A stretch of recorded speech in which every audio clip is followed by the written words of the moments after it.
여러분 안녕하십니까? 안녕하세요. 네, 하나님의 은혜가 아주 충만한 시간입니다.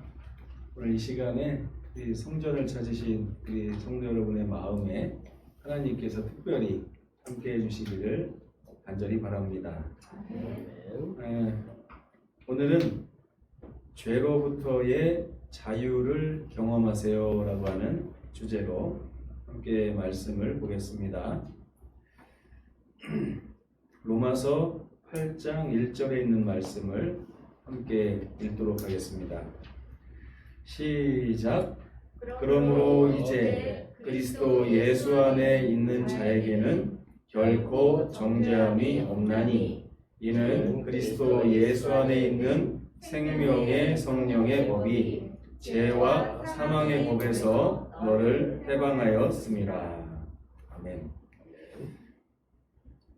제가 어렸을 때 이렇게 부모님의 손을 잡고 교회에 출석하면서 저는 신앙이 참 행복하구나 이렇게 느끼기보다는 왜 이렇게 힘든 걸 시키지? 이런 느낌을 많이 가졌었습니다. 그러다 보니까 이거를 좀 해결해야지 이제 내가 성인이 돼서도 그 부모님이 물려주신 신앙만 가지고 살아가는 것은 좀 문제가 있구나. 그래서 내가 판단해서 내가 결정하고 내가 스스로 자의에 의해서 신앙을 하는 것이 옳지 않겠는가. 이런 생각을 하게 돼서 실제로 이렇게 성경을 그런 필요에 의해서 많이 연구를 했습니다.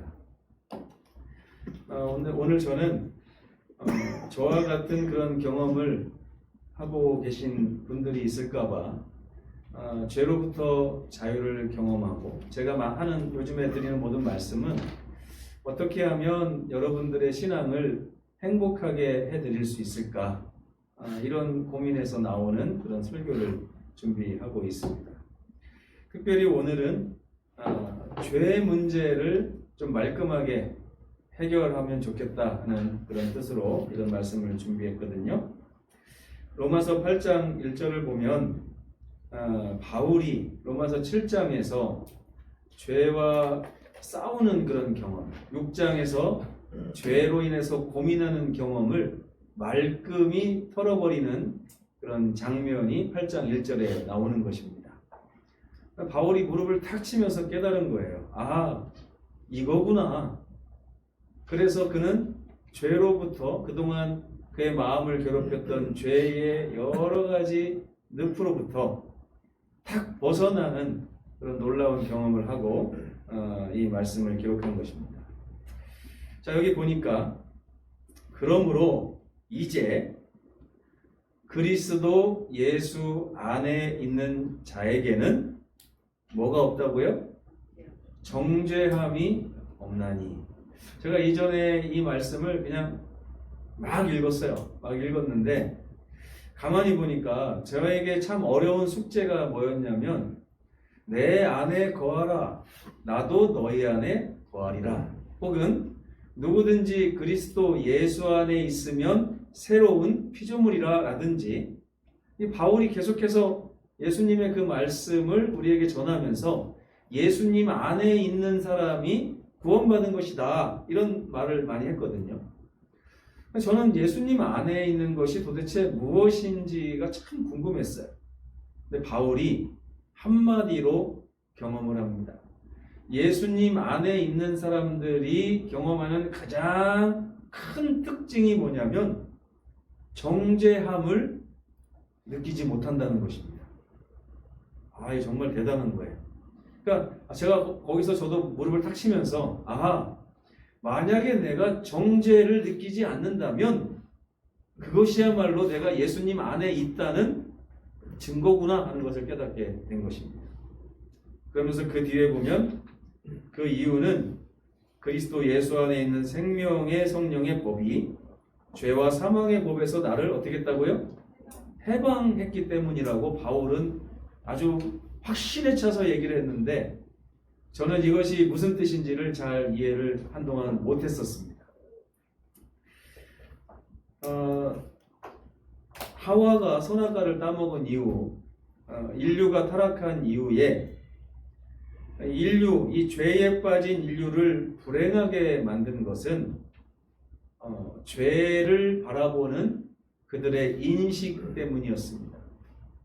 죄를 바라보는 그들의 인식이 왜곡되어 있었기 때문에 그들은 죄로 말미암아 불행을 겪게 된 것이에요. 로마서 6장 23절에 보면 죄의 싹이 뭐라고 그럽니까? 죄의 싹은 사망이다. 이렇게 말씀을 하셨어요. 이 말씀은 1번의 의미를 가지고 있을까요? 아니면 2번의 의미를 가지고 있을까요? 1번은 뭐예요? 죄는 결국 너를 죽음으로 인도하기 때문에 죄의 싹은 사망이라고 하는 것이다. 1번. 2번은요. 죄가 있기 때문에 너는 죽어야 하는 것이다. 이게 2번. 어떤 의미일까요, 여러분? 1번일까요? 2번일까요? 죄는 너를 결국 죽음으로 인도하기 때문에 죄의 싹은 사망이라고 바울이 얘기한 것일까요? 아니면 너는 죄가 있으면 죽어야 돼 라고 말하고 있는 것일까요? 어떤 것 같습니까? 이걸 이해하려면 제가 좀 술, 담배 이야기를 좀 해야 됩니다. 술을 먹으면 어떻게 됩니까, 여러분? 감옥에 갑니까, 안 갑니까? 술 먹으면. 담배를 피면요? 감옥에 가요, 안 가요? 그러면 마약을 하면요? 마약을 하면 어떻습니까? 감옥에 가죠. 과식을 하면요? 네. 폭식이나 야식 이런 건 어때요? 감옥에 갑니까, 안 갑니까? 지금까지 제가 말씀드린 것의 공통점이 무엇일까요? 몸을 망가뜨리죠. 결국 우리가 그걸 계속 하다 보면 어떻게 될까요? 병에 걸려서 죽게 됩니다. 그렇죠? 그런데 지금 죄는요, 죄는 술일까요? 담배와 같은 것일까요? 마약과 같은 것일까요? 아니면 과식이나 폭식, 야식과 같은 것일까요? 죄.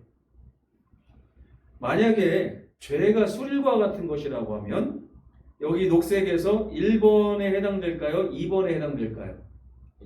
1번에 해당되겠죠? 그렇죠? 그런데 죄는 술과 같은 것이 아니라 마약과 같은 것입니다. 마약은 두 가지가 다 해당이 되죠. 그렇습니까? 다 해당이 돼요. 그래서 만약에 여러분 마약을 하다가 들키면 어떤 마음이 들겠어요? 마약을 하다 들키면, 발각이 되면 두렵죠? 왜요? 감옥에 갈까봐 두려울까요? 아니면은 마약하다 죽을까봐 두려울까요? 감옥에 갈까봐 두렵죠. 근데 여러분 이것들 지금 제가 말씀드린 6가지의 공통점이 또 있어요. 뭔지 아세요? 그것에 빠진 사람들은 그것을 즐거워한다는 거예요. 맞습니까? 술에 빠진 사람은 술 먹으면서 행복을 느낍니다. 우리 최 장로님 집에 술이 많이 보관되어 있다고 제가 말씀을 들었는데 장로님은 그래서 수집하는 또 취미가 있으신 것 같아요. 어떤 사람은 또 담배를 수집하기도 합니다. 근데 이 술과 담배와 마약은 하는 사람으로 하여금 슬픔을 주거나 괴로움을 주는 것이 아니라 어때요? 기쁨과 즐거움을 주는 거예요. 그렇기 때문에 법적으로 그것이 금지가 된다 할지라도 이 사람들은 어떻게 할 가능성이 많습니까?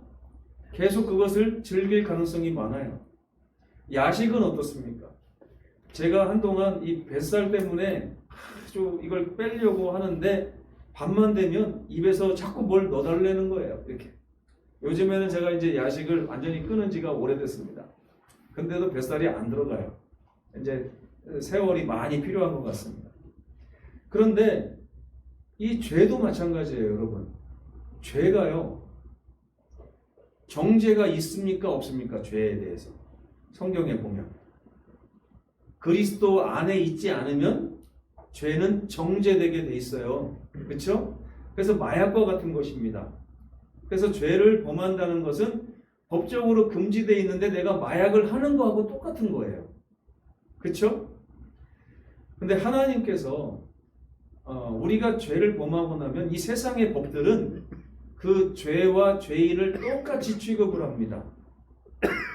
그래가지고 만약에 김희영 집사님이 마약을 하게 되면 마약을 하는 행위가 나쁘기 때문에 집사님의 몸을 망치기 때문에 집사님이 감옥에 가는 게 아니고 법적으로 금지되어 있기 때문에 감옥에 가는 거예요. 죄도 마찬가지입니다. 하나님께서 에덴에서 법을 정하셨죠. 그 전부터 있던 법이긴 하지만 에덴에서 법을 정하시면서 너희가 이것을 먹는 날에는 정령 죽으리라 이렇게 말씀하셨어요. 그 법은 유효합니까? 유효하지 않습니까? 지금도 여전히 유효한 법입니다.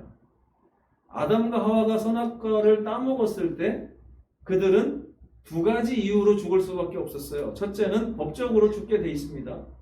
둘째는 그렇게 하나님, 생명이신 하나님으로부터 떠나왔던 그들의 선택의 결과로 죽는 거예요. 아무리 그것이 즐겁다 할지라도 내가 술을 계속 먹다 보면 죽을 수밖에 없는 거예요.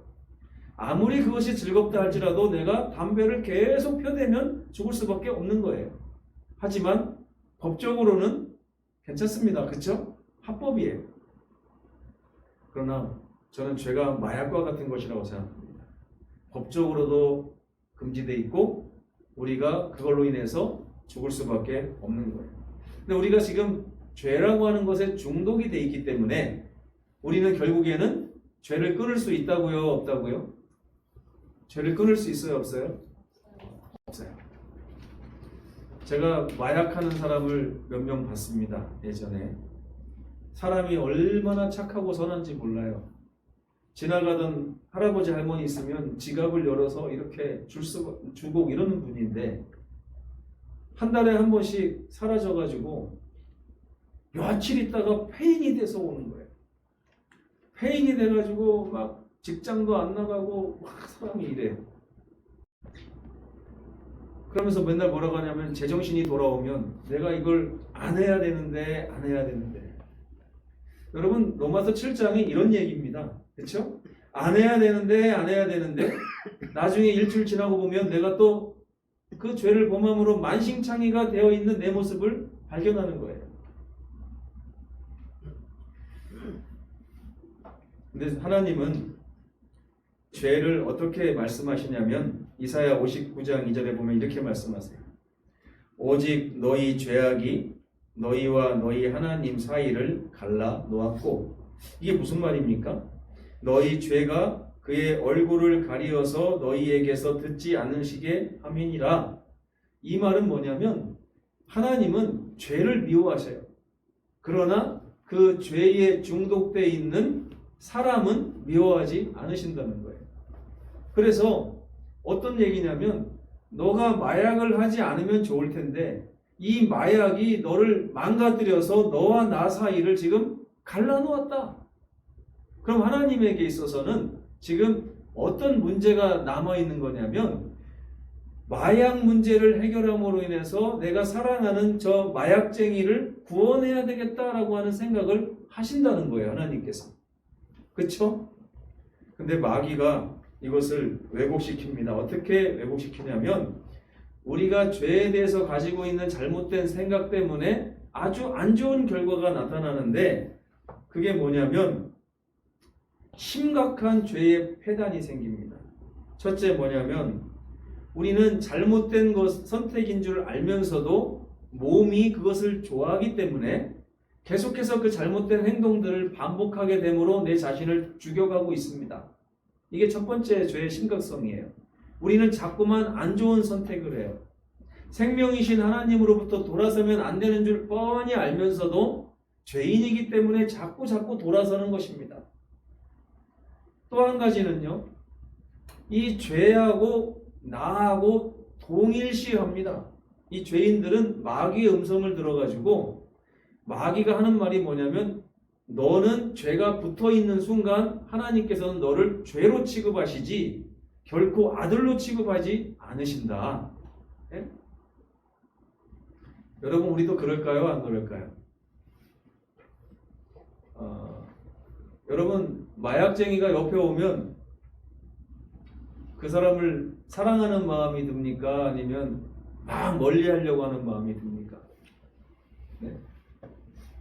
술에 쩔어가지고 술 냄새 막 풍기는 분이 옆에 오면 여러분 내 옆에 앉으십시오 라고 합니까? 아니면 멀리 쫓아냅니까? 여러분 술을 싫어하는 거예요? 아니면 술 먹은 그 사람을 싫어하는 거예요?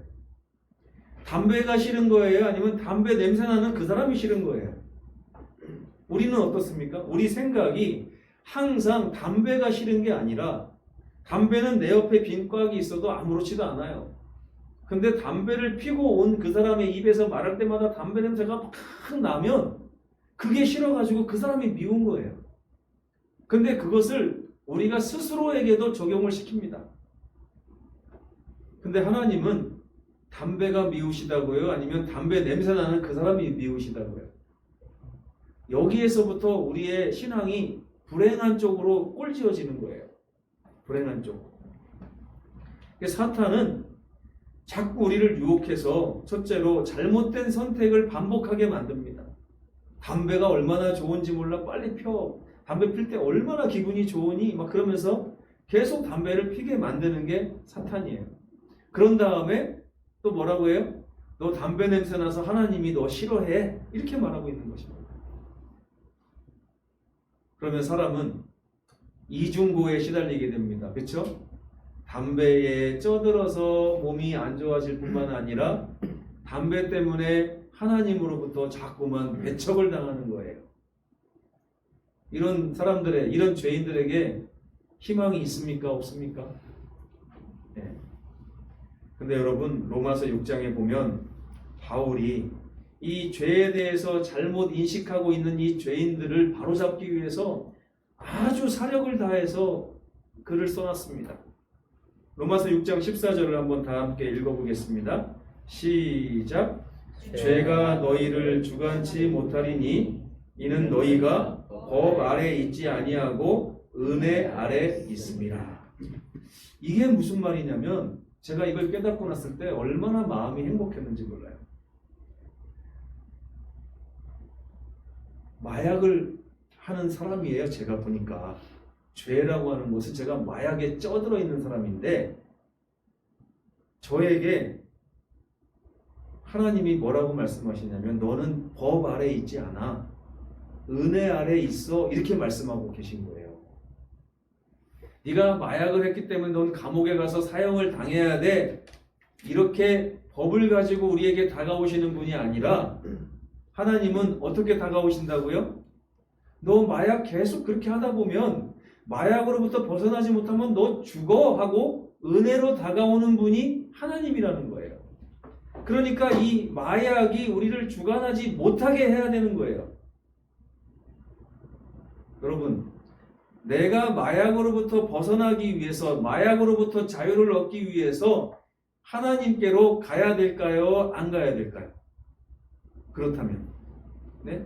하나님이 만약에 법을 들고 우리에게 오신다면 우리는 어떻게 해야 돼요? 하나님으로부터 도망쳐야 돼요. 그렇죠? 잡히면 어떻게 되니까? 감옥에 갇히고 사형당하니까. 근데 만약에 하나님께서 은혜를 가지고 우리에게 다가온다고 하면 우리는 이 마약을 가지고 누구에게 가야 되는 거예요? 하나님께로 가야 되는 거예요.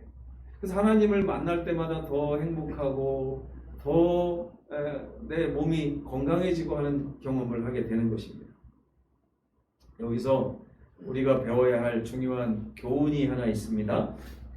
바울은 우리가 법 아래 있지 아니하고 은혜 아래 있다고 말하는데 이것은 이제 간략하게 요약하자면 이런 거예요.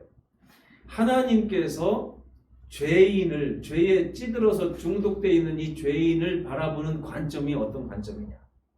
이게 우리를 자유케 하는 것입니다. 사단은 뭐라고 얘기하냐면 사탄은 하나님께서는 너를 법을 가지고 대하시기 때문에 너를 정죄하시는 분이고 너를 심판하시는 분이야. 너는 법 아래에 있는 사람이야 라고 사탄이 우리에게 말합니다. 근데 하나님 뭐라고 해요? 너는 지금 마약에 찌들어 있지만 죄에 눌려 있지만 너는 나의 사랑의 대상이기 때문에 나는 너를 죄로부터 건져주기를 원한다. 너는 나에게 심판의 대상, 정죄의 대상이 아니라 구원의 대상이고 치료의 대상이다. 이걸 뭐라고 하냐면 은혜의 아래에 있다고 얘기하는 거예요. 우리가 하나님 앞에 갈 때 하나님이 법을 가지고 오신다고요? 아니면 은혜를 가지고 오신다고요? 은혜를 가지고 오신다고요. 근데 그렇다면 하나님이 법을 없애버리신 것입니까? 많은 장로교인들이 십자가에서 법이 폐하해졌다고 얘기합니다. 왜 그리스도 예수 안에 있는 자에게는 정죄함이 없게 될까요? 분명히 우리가 마약을 하는데 왜 우리를 감옥에 보내지 않게 된 것일까요? 로마서 8장 1절은 다른 말이 아니에요. 이제는 예수님 안에 있는 자에게는 마약을 할지라도 뭐가 없다고요? 감옥에 잡혀 들어가는 일이 없다는 것입니다. 이게 예수님 안에 있는 사람들의 가장 큰 특징이에요. 그러면 왜 그렇게 됐을까요? 1번, 예수께서 법을, 마약을 해도 감옥에 가지 않도록 법을 바꾸셨다. 맞습니까? 1번이에요? 아니죠? 2번이 남았어요. 2번은 뭘까요? 예수께서 마약을 해서 감옥에 가야 됨에도 불구하고 우리 대신 그 죄짐을 지셨다는 거예요. 십자가에서. 이해가 되십니까? 그래서 하나님은 법도 가지고 계시고 은혜도 가지고 계신데 이 법으로 우리를 이렇게 대시면 우리는 감옥에 갈 수밖에 없어요. 그러나 이 법으로 우리를 대지 않으시기 위해서 법적인 문제를 십자가에서 대신 해결해 놓으신 거예요. 이제 뭐만 남았어요? 은혜만 남았어요. 그래서 하나님께서는 늘 우리에게 오실 때 뭐만 가지고 오시는 거예요? 은혜만 가지고 오시는 거예요. 그럼 여러분 하나님 만날 때 겁나요? 안 겁나요? 히브리서 4장 16절에 보니까 이제는 어떻게 하면 된다고요? 은혜의 보좌 앞으로 담대히 나아갈 수 있게 되었다. 왜요? 하나님께서 법에 해당되는 우리의 형벌의 문제를 다 해결해 주셨기 때문이다. 이렇게 말하고 있는 것입니다. 죄인은 죄와 같은 취급을 받아서는 안 되죠. 하나님은 죄는 멸하고 죄인은 구원받도록 하는 것이 하나님의 뜻인 것입니다. 그래서 이사야 1장 18절에 보면 하나님께서 우리를 부르세요. 이렇게 오라. 마약에 찌들은 너희 죄인들아 나에게 오라. 서로 변론하자. 너희가 아무리 깊이 중독되어 있다 할지라도 내가 너희를 어떻게 하겠다고요? 하얗게 씻어서 건져내겠다라고 말씀하시는 것입니다. 십자가를 통해 예수님의 진심을 이렇게 알게 되면 우리는 정죄로부터 자유롭게 되는 것입니다. 그래서 로마서 8장에 보면 바울이 이런 말을 합니다. 율법이 육신의 연약함으로 인해 할 수 없는 그것을 하나님은 하시나니. 이게 무슨 뜻이냐면 우리가 마약으로부터 아무리 벗어나려고 해도 벗어나기가 쉽지 않습니다. 마약을 끊는 확률이 7%래요. 7%. 100명이 마약을 하다 중독이 됐으면 마약으로부터 벗어나는 확률이 7%랍니다. 그런데 담배는요. 100명이 담배를 피잖아요. 그 중에서 금연에 성공하는 사람이 3%랍니다. 3%. 사실은 담배가 더 큰 마약인데 담배도 마약입니다. 근데 담배는 법적으로 지금 정죄가 돼요? 안 돼요? 법적으로 정죄가 안 돼요. 마약은 정죄가 돼요? 안 돼요? 정죄가 됩니다. 정죄되는 거하고 안 되는 것은 분명히 차이점은 있지만 그렇다 할지라도 담배를 끊어야 됩니까? 안 됩니까? 끊어야 되죠? 마약도 끊어야 되죠? 그래서 이게 정말 많은 이 개신교인들이 착각하는 게 뭐냐면 십자가에서 예수께서 우리 죄 문제를 해결했기 때문에 우리는 이제 마음껏 죄를 범해도 된다는 거예요. 이게 무슨 말인지 아세요? 달리 말하면 이제 담배 피는 것을 나라에서 정죄하지 않기 때문에 우리는 마음대로 담배를 피울 수 있게 됐다라고 주장하는 것과 마찬가지예요. 어느 나라에 가면 대마초가 법에 걸리지 않습니다. 그 나라에 간 사람이 뭐라고 그래요? 여기에서는 대마초를 펴도 괜찮기 때문에 나는 이제 자유를 얻어서 마음대로 대마초를 펴도 된다라고 생각하는 거예요. 그런 의미가 아닙니다. 성경은 우리가 정죄로부터 벗어났다고 했지 그렇다고 해서 담배를 끊지 말아야 된다는 말을 하는 것은 아닙니다. 왜요? 그 죄가 우리를 죽이고 있기 때문에 그런 거예요. 그래서 우리는 정죄로부터 벗어나고 나면 우리를 능히 고치실 수 있고 치료하실 수 있는 우리 주님에게 가서 주여 나를 고쳐주십시오. 내가 술과 담배와 마약으로부터 죄로부터 구원을 얻기를 원합니다 라고 하고 주님 앞에 가야 되는 것입니다. 성경은 그래서 내가 너희의 모든 죄의 법적인 문제를 해결했으니 이제 그것을 치료하기 위해서 다 내게로 오라 이렇게 말씀을 하고 있는 것입니다. 여러분, 우리는 하나님의 정죄의 대상이었으나 이제는 그렇지 않습니다. 하나님께서 우리를 정죄의 대상이 아닌 은혜의 대상, 치료의 대상으로 이미 바꿔주셨기 때문에 그런 것입니다. 죄에 대한 잘못된 인식 때문에 사람들은 정죄와 두려움을 가지고 율법 앞에 서 있습니다. 사도 요한은요, 이 죄인에 대한 하나님의 진심 어린 사랑을 이해하는 것이 얼마나 중요한가 하는 것을 누누이 얘기했습니다. 그래서 요한일서 4장 18절에 이런 말씀을 기록했어요. 한번 읽어볼까요? 시작. 사랑 안에 두려움이 없고 온전한 사랑이 두려움을 내어 쫓나니 두려움에는 형벌이 있습니다. 네, 아직도 형벌 때문에 내가 마약을 하지 말아야 되는데 담배를 끊어야 되는데 라고 생각하는 분이 있다면 이제 그 모든 것을 내려놓으셔도 된다는 거예요. 이제 그런 두려움은 우리에게 없어졌어요. 근데 남아있는 것은 뭡니까? 나를 죽이는 이 마약, 나의 몸을 망치는 이 담배와 술로부터 내가 벗어나고자 하는데 내 힘으로 안 되니 나의 치료자이신 하나님 나를 도와주십시오라고 은혜의 보좌 앞으로 날마다 나아갈 필요가 있다는 것입니다. 여러분, 이제 더 이상 정죄법 아래 서 있지 마시고 죄를 범할 때마다 내가 죄 때문에 죽겠구나 이렇게 생각하지 마시고 죄를 치료하시는 분인 우리 주님께로 가서 주님 저 죄 때문에 아픕니다.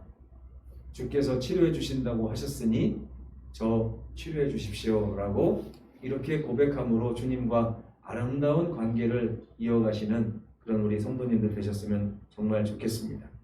이 바울은요 이렇게 법 아래 있지 아니하고 하나님의 은혜 아래서 은혜로 하나님을 만나는 사람들에게는 율법의 요구가 이루어진다라고 얘기했습니다. 이게 무슨 뜻인지 아세요? 결국에는 이제 마약을 하지 않는 사람이 된다는 거예요. 담배를 끊을 수 있는 사람이 된다는 것입니다. 술로부터 자유를 얻는 사람이 된다는 말이에요. 법을 들고 오시는 주님을 만난 사람은 결코 술, 담배를 끊을 수 없습니다. 죄를. 그러나 은혜로 우리에게 다가오시는 주님을 만나는 사람은 율법의 요구가 이루어진다고 하는 말은 법적으로 완전해지는 사람이 된다는 거예요. 율법을 순종할 수 있게 된다는 것입니다. 주님께서 우리를 치료하시기 때문에 그런 것입니다. 그래서 이렇게 은혜로 다가오시는 주님을 만남으로 죄로부터 진정한 자유를 경험하시는 우리 모든 성도님들 되시기를 간절히 바라면서 오늘 말씀을 마치겠습니다.